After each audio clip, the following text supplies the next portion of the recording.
Hi, everyone, and welcome to another episode of the Traveling Librarian. I'm Jeff Klapes from the Reference Department at Beebe Library in Wakefield, and I'm happy to have you join me on another armchair travel adventure. If you enjoy travel, do follow me on Instagram or check out the library's YouTube channel with other episodes. And always, please feel free to email me with any questions. This time, we're going to be visiting another beautiful corner of southern England. We're going to focus on the counties of Somerset and Oxfordshire.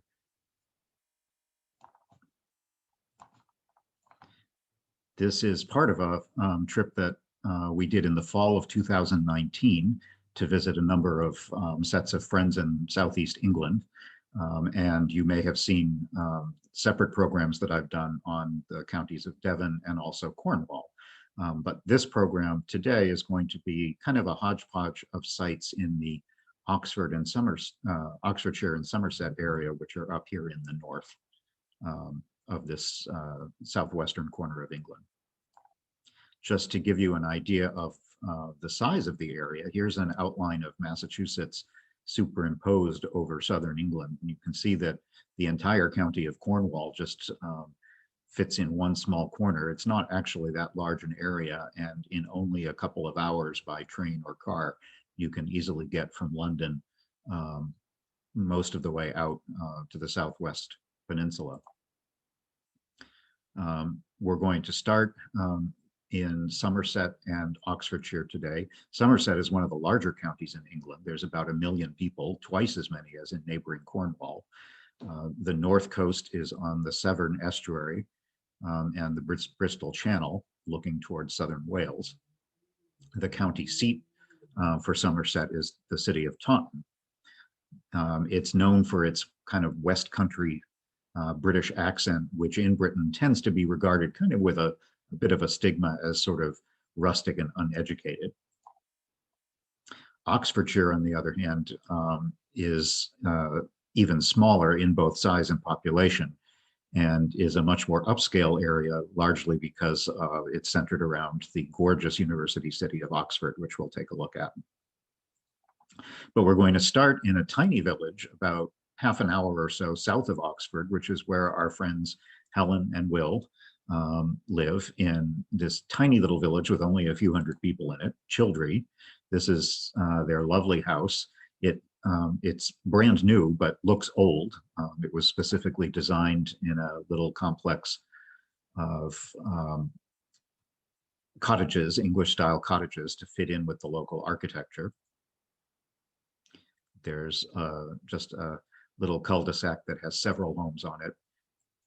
Childrey is a very old village, but it does have a nice old pub and some nice churches, and it's a fantastic location in the middle of the area around Oxford, with an awful lot of things to see very close by. Their little development is just on the edge of the village, and it looks like it's been there for years. Right across the street is one of the older thatched roofed houses in the area. This one is particularly old. You can tell because of the incredible slope on that roof that goes almost all the way down to the ground. There's also a local manor house in the village, where they have festivals every year for the local villagers. And here's the parish church, which is dedicated to St. Mary the Virgin. And it dates mostly from the 13th and 14th century, and is surrounded by this lovely churchyard, and also some very rural landscape just behind it. Childrey is a nice town to kind of stroll around. Obviously, you probably wouldn't be likely to stay there as a tourist. We only did because we know people who live there, but it made a great base for visiting that part of the country and seeing a little bit of the village life. Here are scenes of downtown Childrey, which is pretty small and very relaxed. There are a number of thatched roofed houses and cottages throughout the village. In fact, in England as a whole, there are probably about 60,000 thatched houses. And there are still, even today, about 1,000 professional thatchers who do the work of building and maintaining thatched roofs. They tend to be expensive these days, and are often covered with mesh, which is kind of hard to see unless you get very close to them. The mesh is used to prevent birds and mice and other vermin from nesting in the thatch, and thatched roofs do require fairly frequent maintenance, but they're very strong and very sturdy. And so you do still see quite a few of them throughout the English countryside.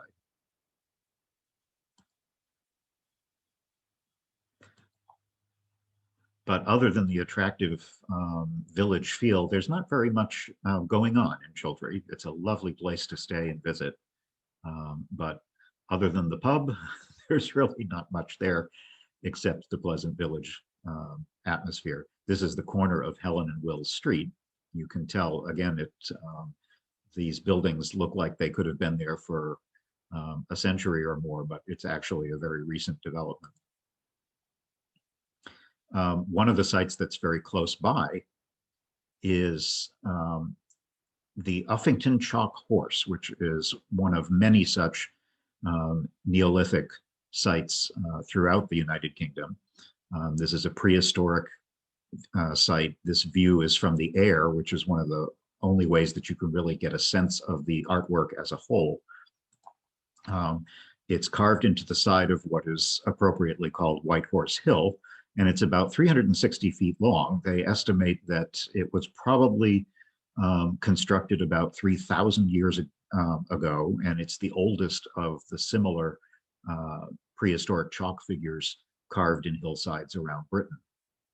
What it really is just cuts through the sod of the hill to expose the chalk soil, underneath the soil, underneath the grass, there's bare chalk in the hillsides, and that's exposed when you dig through the topsoil. Nowadays, of course, there are volunteers that have to kind of keep it tidy and refill it with crushed chalk to make sure that it stays pristine. But the whole area around it in this lovely hilly landscape is great for country walks with views out over the Oxford Downs. We were lucky to be there on a beautiful sunny day. And in addition to the Uffington Horse, there are a number of other interesting prehistoric features that you can see in that area as well. I'll show you a couple. There are standing stones and barrows and tombs and things like that. This is looking at the horse from just above it on the hill, and as you can see, it's rather difficult at ground level to get a sense of what the artistic shape really is unless you're on the opposite side of the valley or up in the air. We walked with Helen and Will around the countryside. It was a gorgeous day for it.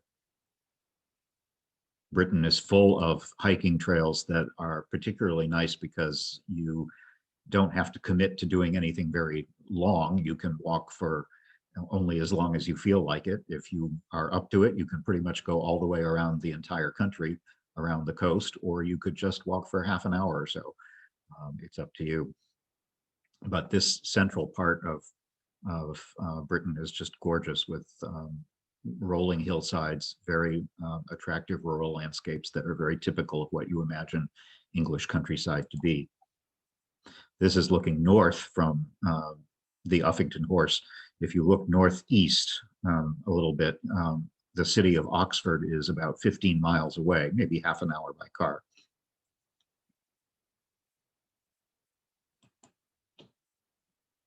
And there are hedgerows, agricultural fields.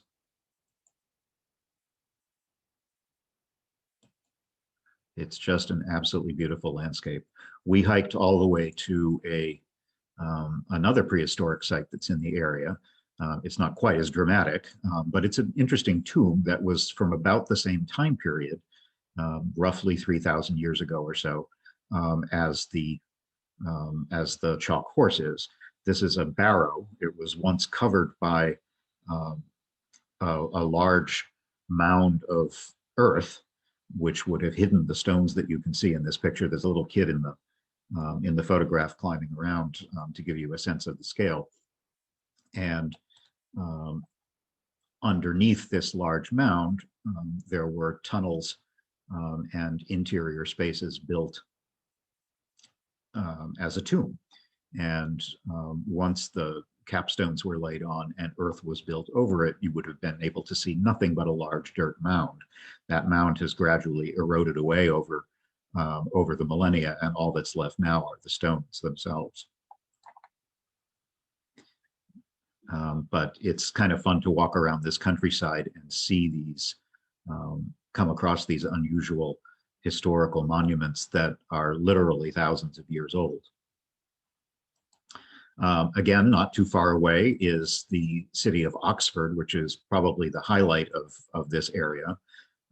It's a no-miss site anytime you go to England if you have the chance. Particularly, even if you're in London, you can take an easy day trip from London on an organized bus tour, or even better, hop a train and go on your own at your own pace. Oxford is not much more than an hour or so from London on the train. It's an extremely old city, founded in the 8th century, and most famous, of course, for its also very old university, as well as its architectural beauty and vibrant student culture. There's about 150,000 people. So as much as the university is a driving force in the life of the city, there's more to it than just that as well. It is still an important city aside from the university. But Oxford University is a stunning place to visit. You could easily spend the entire day strolling around, exploring different parts of it, different schools, and also the many museums that are open to public visitors. It's the second oldest university in the world, after the one in Bologna in northern Italy, and it's been in continuous operation for over 900 years. It's actually divided into 39 different colleges, which vary in size. Most of them have, at most, maybe a few hundred students. We were lucky to go there with our friends because Will went to Merton College, which is one of the 39 colleges there. So he was able to give us a private tour since he's an alumnus. And otherwise, it's very difficult to get into and explore the individual schools. Gothic architecture is obviously very typical of Oxford and Cambridge as well. Most of these British schools have a very monastic feel to them. They have dormitories where the students would sleep, refectories where the students would eat. They usually have a church or chapel, and cloisters and gardens in a continuation of the monastic tradition. If you've watched any of the Harry Potter films, of course, you have that same sense because those stories pick up on the very traditional, typical British public school style of education. So most of the buildings that you see in the Oxford colleges are in fact Gothic in style, either very old Gothic or Gothic revival from the 19th century. There are lots of playing fields and parks and gardens in between the different schools.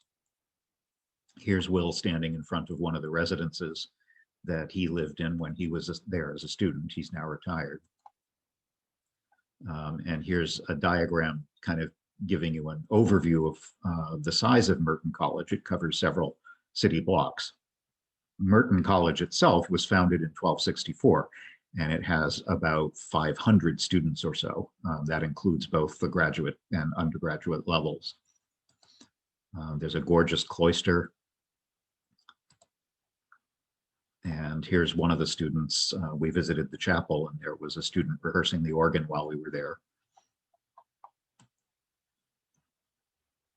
The campuses are just incredibly beautiful, and you can see where many American universities that built in an imitative style, like Harvard and Yale, that built Gothic buildings on American campuses to kind of continue that tradition of European, especially British, education styles. Merton even has its own botanical garden.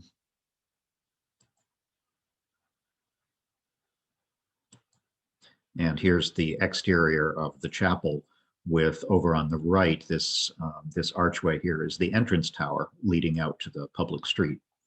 And again, unless you are connected with the school or an alumnus or a guest of one of those kind of people, most of the schools are not actually open for visitors.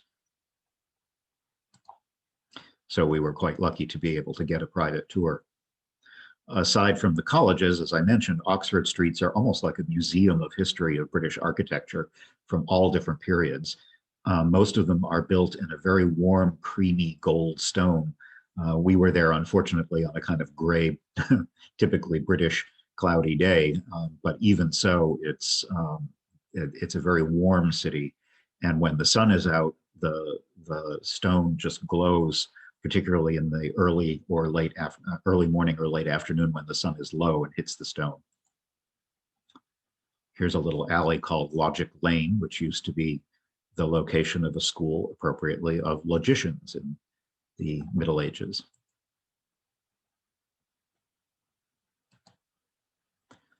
There's plenty of places to eat and sleep, lots of stores, public markets.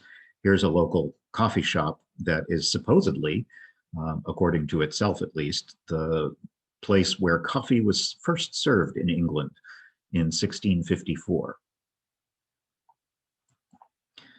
In addition to all the Gothic architecture, you'll also see more recent 18th century styles. Here's a lovely street of pastel-colored Georgian row houses from the 18th century. And you could spend easily several days just wandering the streets, the university streets and also the residential streets, just exploring all the beautiful architecture. Down many of the little lanes, you'll find pubs tucked in these narrow little alleyways. Here's another style of architecture. This is Elizabethan. And of course, there's a local Bridge of Sighs, just like the one in Venice. One of the more famous buildings at Oxford is the Sheldonian Theatre, which you can see here, which was designed by Sir Christopher Wren, who's even more famous for designing St. Paul's Cathedral in London. This was built in the 1660s, and is not far from another major site on the campus, which is the Bodleian Library. This, obviously, for me, is a major pilgrimage site for any librarian. It's the main library for Oxford University, and it's the second oldest in England. It was established in 1602, and the collection at this point numbers about 12 million items. The building is really extravagant and very unusual Gothic. There's a gorgeous courtyard. Here I am in front of the entrance. And there are different schools and collections from the medieval era that you enter through different doorways in the courtyard. On the other side of the quadrangle, which is just a stunning space, here is the tower of what's called the Tower of the Five Orders, which was built in the 1610s.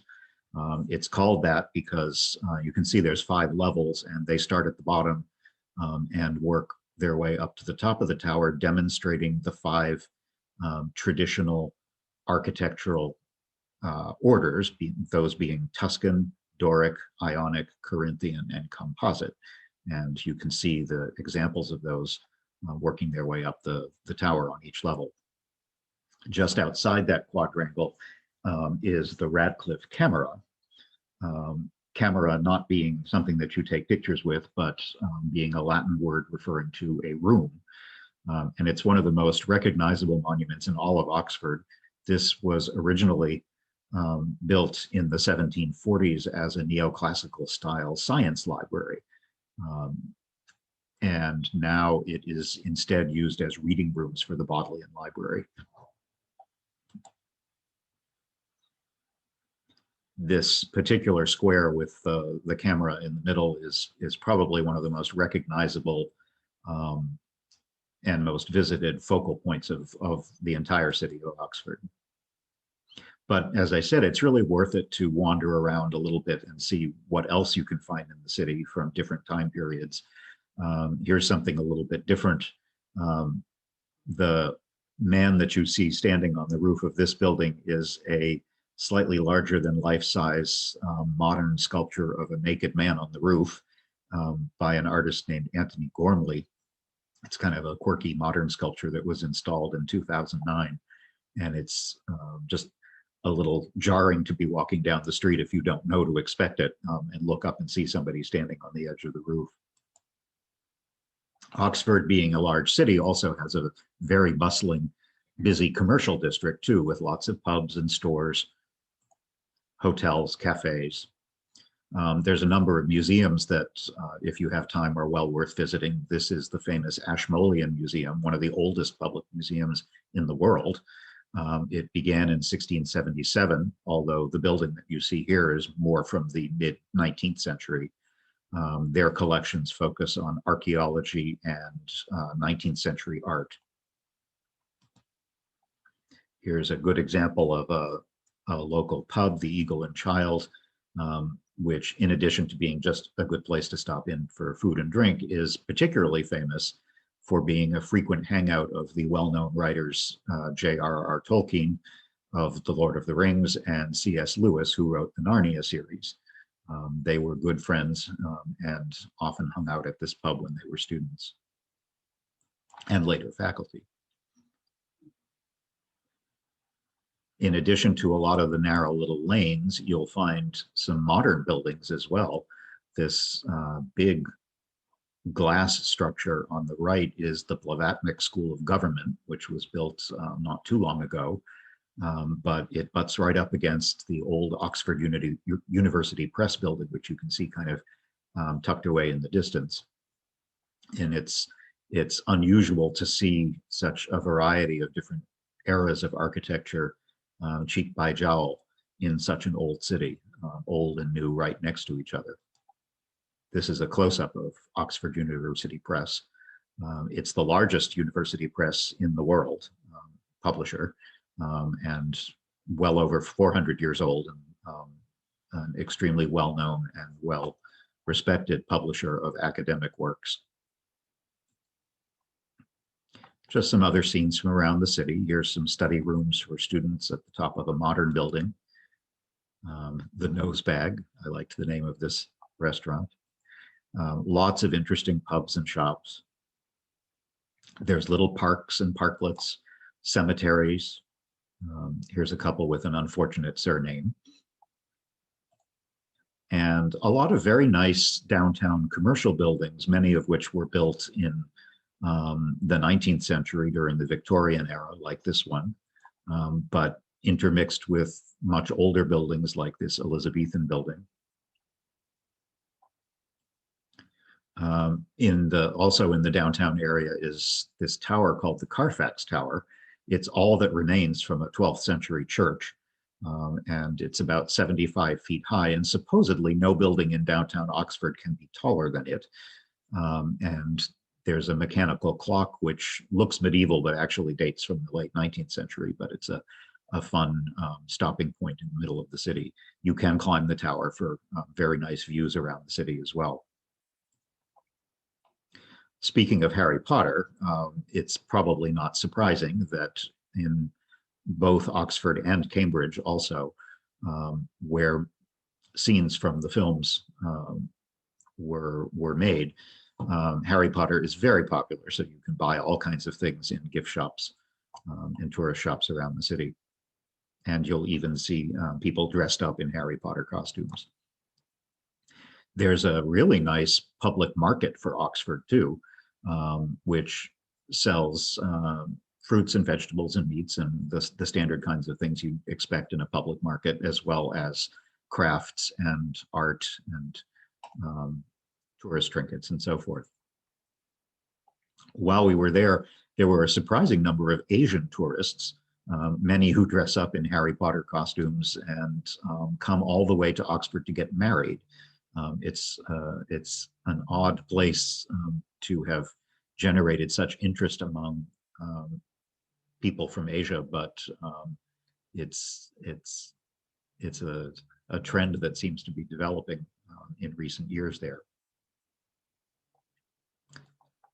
Just outside of the area around Oxford are a number of pretty towns to visit. This one called Bampton is worth stopping for a couple of hours in. It's not a tiny town. There's about maybe 2,500 people in it, but it's a relatively small, charming, and very old town. It's about 1,000 years old. It's made famous recently as a filming location for the series Downton Abbey. And if you enjoy that series, it's worth your time to take their walking tour. Here is the town library, public library. And in there you can pick up a copy of the Downton Abbey walking tour. And that will take you through a number of places around the village that were used as filming locations. The actual castle that was used for the site film location for Downton Abbey is called Highclere Castle, and that's quite a ways further south near London. But in the series, the village that the fictionalized village that that's known as Downton, that's supposed to be near the castle, is mostly filmed in this and a few other areas. There's some lovely architecture, of course, from the 19th century and before, beautiful thatched houses, narrow lanes. This particular house, not far from the center of the village, was used as an exterior shot for Penelope Wilton's character. If you remember her in the series, this was her home. If you like exploring the mix of real and fictional life, the walking tour is a great way to poke around the village and see things that you probably recognize from the show. But now we're going to leave Oxfordshire. We're going to head a little bit south and west towards the county of Somerset. On the way there, I thought it would be worth it to point out to you something that would not normally be considered a tourist attraction, but it is kind of fun. The Magic Roundabout, which is in a town called Swindon. Swindon is certainly not a place that would attract tourism otherwise. This is a roundabout is the European equivalent of what we in Massachusetts call a rotary. And there are far more of them there than there are here. This one was built in 1972, and what makes it interesting and kind of alarming for drivers is that it's actually got several different rotaries. In addition to one big outside one, there are 5 smaller rotaries circling around this large central one. This is one of the most famous of this type of rotary in Britain. There's even a United Kingdom Roundabout Appreciation Society, if you like this kind of thing and are into traffic planning, or just like things that are fun. Obviously, it's even more challenging for American drivers because we're driving on the opposite side of the road and going the wrong direction around the circles. So it's a little unnerving.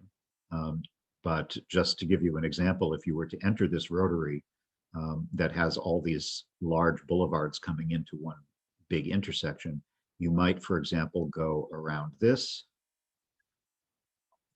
and then circle all the way around and go out this side. But you have to do both levels of roundabout in order to cut through. It is quite an experience. If you're a brave driver, I would give it a shot the next time you happen to be in that part of Britain. But for something a little less stressful, we're going to go further west and cross the border into Somerset, where we had perfect weather for a hike in the Cheddar Gorge, which is about 10 miles west of the much better known city of Bath, made famous by Jane Austen and many of her novels from the early 19th century. Cheddar is obviously the place where the cheese comes from. It has about 6,000 people, and it's world famous because of this cheese, which has been made there for hundreds and hundreds of years. But it's also an interesting place to visit just because of the landscape. Cheddar accounts for, Cheddar the town, accounts for production of about half of the cheese that's sold in Britain. Cheddar cheese is the second most popular even in the United States after mozzarella. And they've been making it in England since the 12th century. What makes cheddar different from other cheeses is that they need salt into the curds during the processing, and it requires significant aging, usually several months to, in some cases, 2 or 3 years. Unlike a lot of other cheeses in Europe, however, cheddar has no special protection or designation by the government, as many other products do in the European Union. So as a result, cheddar is made all over the world, and there are plenty of US producers of cheddar, and there's plenty of lousy producers of cheddar. So you can get cheddar that is made pretty much anywhere, and it does not necessarily have to conform to any particular standards of production, unlike a lot of other cheeses that either have to be made in a particular location, or in order to use the name, they have to follow very specific production standards. Cheddar just doesn't work that way, which means you can buy it pretty much everywhere and find it in all levels of quality. But really good cheddar is delicious and very grainy. And if you are in Cheddar, the town, there's no shortage of places where you can buy the cheese, or restaurants that are using it in their recipes. But the other aspect of cheddar that's interesting is there's this fantastic gorge, which is a very un-British kind of landscape. It's a narrow limestone gash in the countryside, essentially, that's up to about 450 feet deep. And where it opens out into the flat part of the landscape, you see the town of Cheddar in the north with the lake behind it. You can drive through the Cheddar Gorge. There's a road that goes all the way through the bottom, but you can also go rock climbing, and there's some wonderful hiking trails, particularly if you have lucky weather like we did this beautiful sunny day that we were there. This is a panorama from the rim, and looking up at the top of the gorge. It was carved out during past glacial periods by melting ice, and there's extensive caves in the area, some of which are used in the cheese production, and a few of them are open to the public as well for tours. The hike that you can take, and there are quite a few, takes probably a couple of hours. You can start from a number of different places, either towards the town or at any point along the gorge, depending on how strenuous you want to be. But a round trip circuit from one point all the way to the other end of the gorge and back on the other side takes maybe about 2 to 3 hours. And it's a moderate hike. It's not, there's a bit of climbing, but not too much. On a clear day, like when we were there, you can see way in the distance that hill with a tower on it is Glastonbury Tor, which we're going to visit in a few minutes. If you do take the hike around the gorge, there are fantastic views in all directions, and great views straight down, where you can look down several hundred feet to the road that goes through the canyon. It's a particularly unusual landscape because you just don't think of the bucolic southern part of England, which you expect to be much more pleasant and green and rural. To have something that is as dramatic as this is kind of unusual.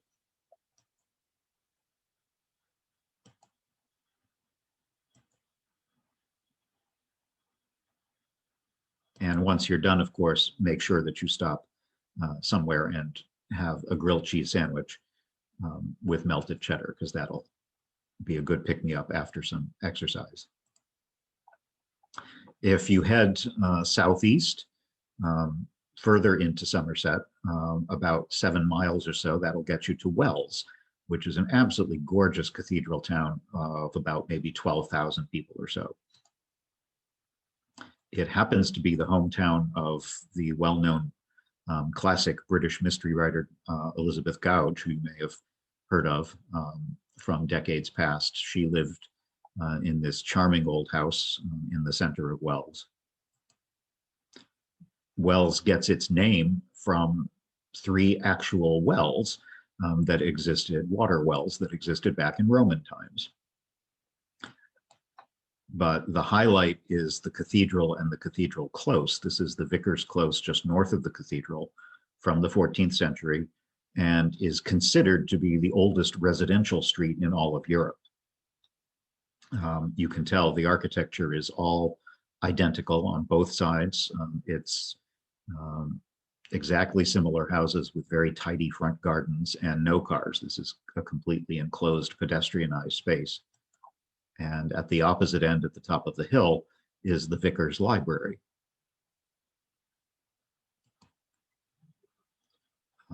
We happened to catch this amusing local up in the attic of one of the houses. And if you look back towards the cathedral, down the close, you'll see the tower over the transept. Wells Cathedral assemblage of buildings is just incredible, absolutely gorgeous.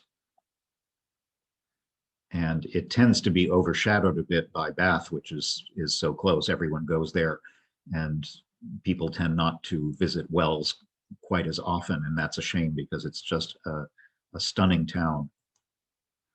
The west facade of the cathedral is incredibly extravagant and looks out onto this wide open green. It's about 150 feet wide and built of the same warm local stone like we saw in Oxford.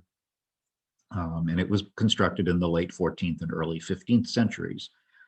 You can tell from the way the facade looks that it was probably intended to have spires on each of the towers, but they never ended up getting built. So it looks a bit stubby these days. The detail on the west front is really quite spectacular. Most of the figures that you can see are life-sized and were originally painted very bright colors. The late afternoon sun from the west hits this facade and just turns it that gorgeous gold color. There was a major restoration program on the cathedral in the 1970s and 80s, so we're fortunate to be able to benefit from all the work that they did. The most distinctive feature of the cathedral in the interior is this unusual, what's called a scissor arch that has this strange sort of crossing in the middle. It was added as a structural support in the 14th century, and there's actually at the what's called the crossing, where the nave and the transept cross each other in the center of the cathedral, there's actually a scissor arch on each side of the crossing, so there are 4. And it's quite an unusual architectural sight to see. There are tombs of famous people in the cathedral, and also you can visit the chapter house, which is a museum attached to the main part of the cathedral. Here you can see the steps leading up the ancient stairway. And when you get to the chapter house, you'll see this unbelievably beautiful fan vaulting, which is very typical of British style Gothic architecture. This was finished in the early 1300s, and there's a single central column with all of the fan vaulting spreading out from that. There's also an early 14th century astronomical clock from about the same time, and some really beautiful stained glass. This is what's called the Lady Chapel, with early 14th century glass in superb condition. This is an octagonal structure that was connected, was originally separate from the main cathedral and was connected later, and now forms one of the apses at the east end behind the altar. If you visit the chapter house, you can also visit the library, which was built about a century later. Most of the early books that were in this collection originally were lost during the Reformation. So now mostly what is held there are very early printed works, but you can still see them. There's a very nice museum, and it's a good example of one of a number of chained libraries across the British Isles, where you can see in this photo the visitors to the library would not be allowed to take the books out anywhere. There's simply a chain attached to the binding, which allows you to pull it out onto the shelf and read it there, but not take it any further.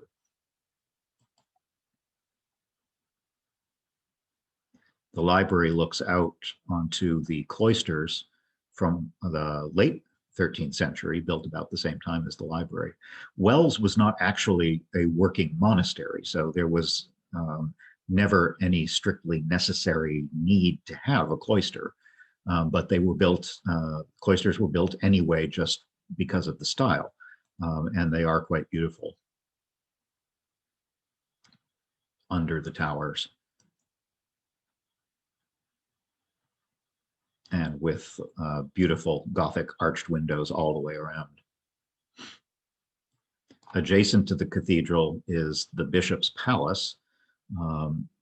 There originally would have been a bishop of Bath and Wells, and this was the palace, the center of power at the time, and it's surrounded by a moat that now functions as a very nice park where you can stroll, especially with this kind of perfect weather like we had. Just a few miles away, maybe 5 miles or so south of Wells, is another famous town and a great place to stop called Glastonbury. Glastonbury is about 9,000 people, so slightly smaller than Wells, but still a very comfortable town with a lot of things to see and do. We stayed in a downtown Georgian house that has been turned into a kind of quirky bed and breakfast. It's called the Covenstead. This was the view from our room, way up in the attic. Glastonbury has become sort of a center for new age paranormal kind of stuff. It's similar in some ways to Salem, Massachusetts, with all of its witch hoo-ha. So you can find incense and crystals and all sorts of new agey kinds of things, and shops and restaurants that cater to that. The Covenstead capitalizes on it by having a completely weird and over-the-top sense of design. So they have, this was the breakfast room, and the front hall.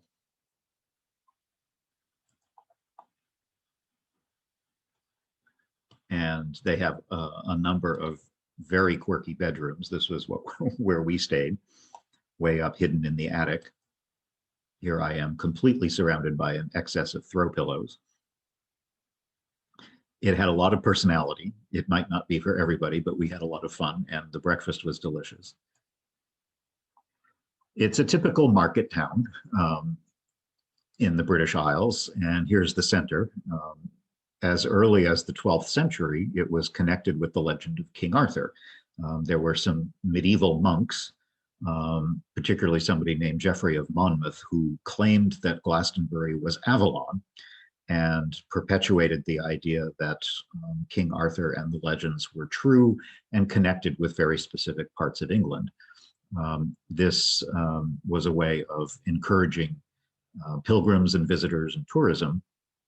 And lest you think that that was something that happened only in the 20th century, they've been trying to do that for a very long time. And Glastonbury has for centuries been connected with Arthur, and still makes use of it today to bring tourists into town.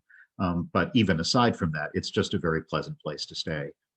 There's some lovely old buildings, many of which have been turned into shops, restaurants, or guest houses. And for historic sites, Our hotel actually was right across the street from Glastonbury Abbey, which is very old. It was originally founded in the 7th century and was destroyed several hundred years later by a major fire in 1184. They rebuilt the abbey after that. And by the 14th century, the 1300s, Glastonbury was one of the richest and most powerful monasteries in all of England. But it was suppressed, along with many others, during the dissolution of the monasteries under King Henry VIII.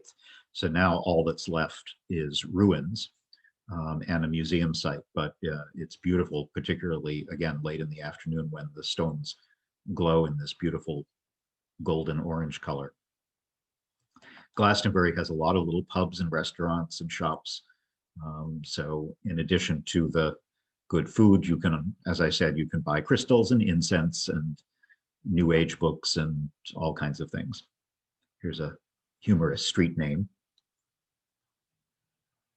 And the other big thing to see in town, of course, is the tower on top of Glastonbury Tor, which is the big hill just walking distance outside of the center of town. The tower is all that's left of St. Michael's Church, a very early church that was later destroyed. And the tower is all that remains.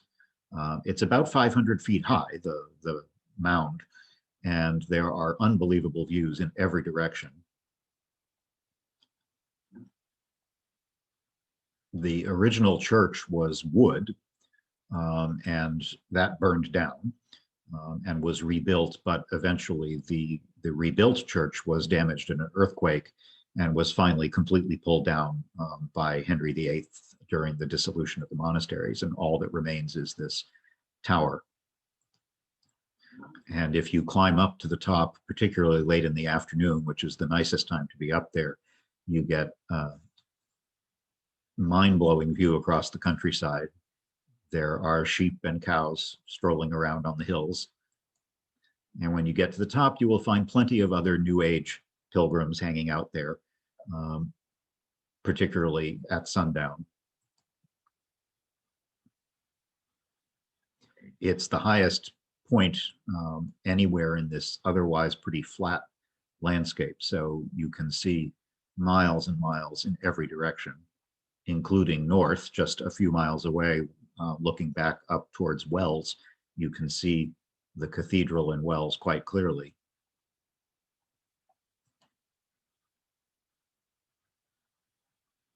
And as the sun goes down,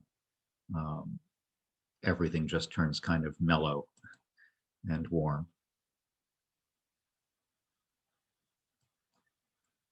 This is a view of the inside of the tower looking up through the roof, or where there used to be a roof.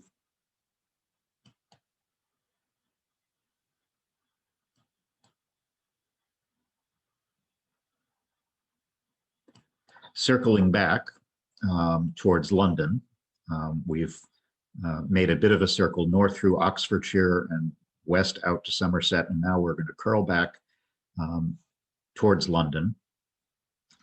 This particular chalk figure is not technically in Somerset or Oxfordshire, but I'm showing it to you anyway, just for fun. This is called Cairne Abbas.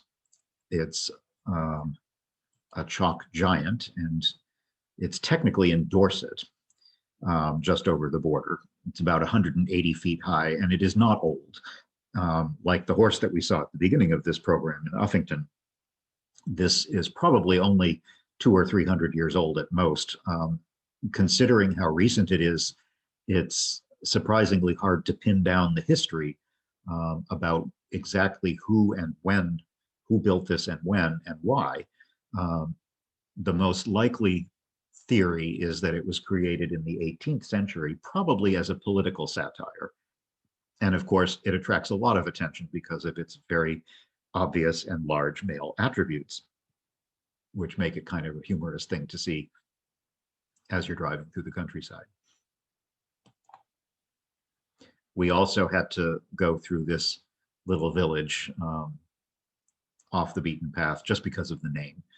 Britain has lots of humorous village names. This is a part of three villages that go together called the Wallops. The other two are Over Wallop and Middle Wallop, and then there's Nether Wallop. It sounds funny to our ears today, but it's actually from Old English. A wallop refers to a valley that had natural springs in it, and there were several in this area. And we're going to finish today in one of my favorite places in southern England that is neither in Somerset or Oxfordshire, but I had to show it to you anyway, just because it's such an unusual place that most people don't know about. For me, as a former architecture student, it's another pilgrimage I had to make called Strawberry Hill. It's in the town of Twickenham, which is just outside of London in the western suburbs, not terribly far from Heathrow Airport.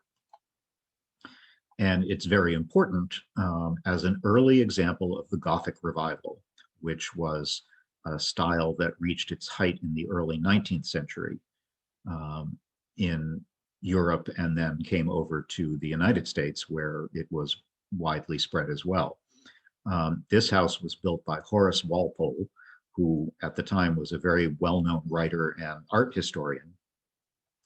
And he built it over a period of probably about 30 years, from the 1740s to the 1770s.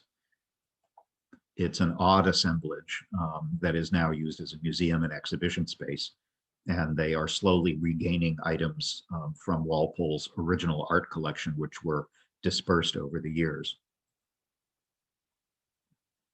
The exterior is almost completely white, but the interior is even more extravagant, and every single room is covered with Gothic detail in either plaster or carved wood.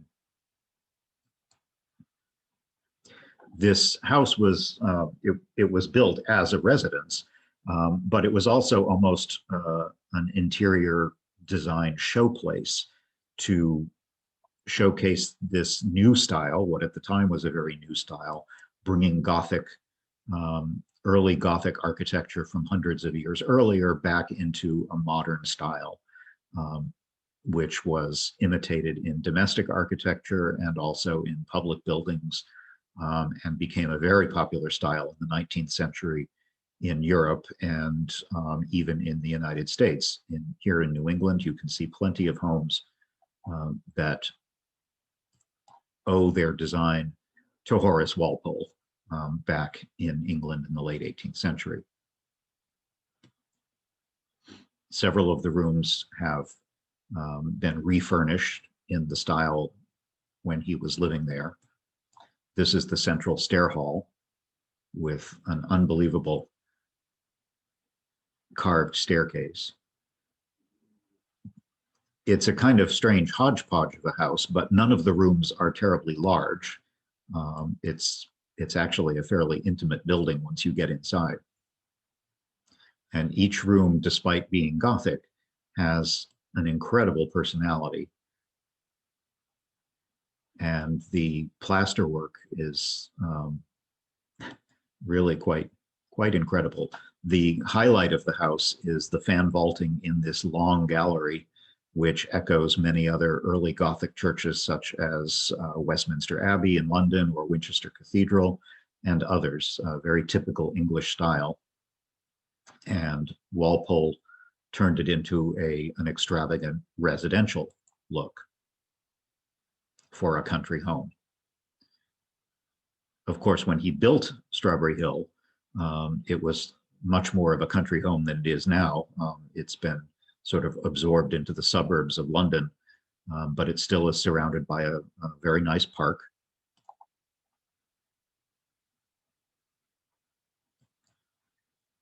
And if you enjoy art or architecture, it's a very nice spot to stop on your way back to Heathrow Airport and spend a couple of hours seeing something unusual on the way heading back home.